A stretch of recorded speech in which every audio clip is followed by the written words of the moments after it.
In today's video, I'm going to teach you how to adjust image in InVideo.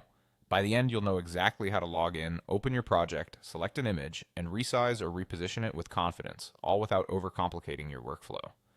First, log into InVideo using your usual method. Make sure your internet connection is stable and your browser is up to date, since a smooth editor experience makes precise image adjustments much easier. Once you're in, give the interface a moment to fully load so your media and timeline are ready to go. Next, open your project. Choose the one you want to work on and let it load the scene you're editing. You'll see your canvas in the center with your media on it. Take a second to orient yourself so you know which image you plan to modify. Now click on the image you want to edit. When it's selected, you'll notice a bounding box appear around it, usually with small corner handles. If you accidentally click the background or another element, just click directly on the image again until you see those handles.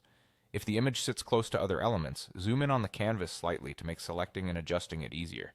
To resize, click and drag one of the corner handles. Corners are ideal because they help keep the image's proportions looking natural.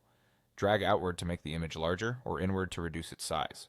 Move slowly so you can watch how the image looks as it changes. If it starts to look stretched or squashed, release the mouse and try a different corner so you maintain the aspect ratio.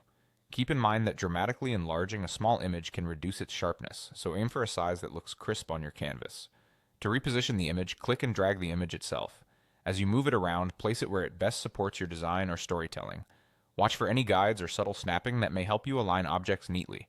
If the image sits near the edges, make sure important parts aren't cut off and that the composition feels balanced. If you make a move you don't love, use undo to step back and try again.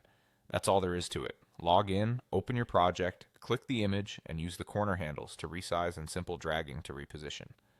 With a little practice, you'll place images precisely and keep your visuals clean and professional.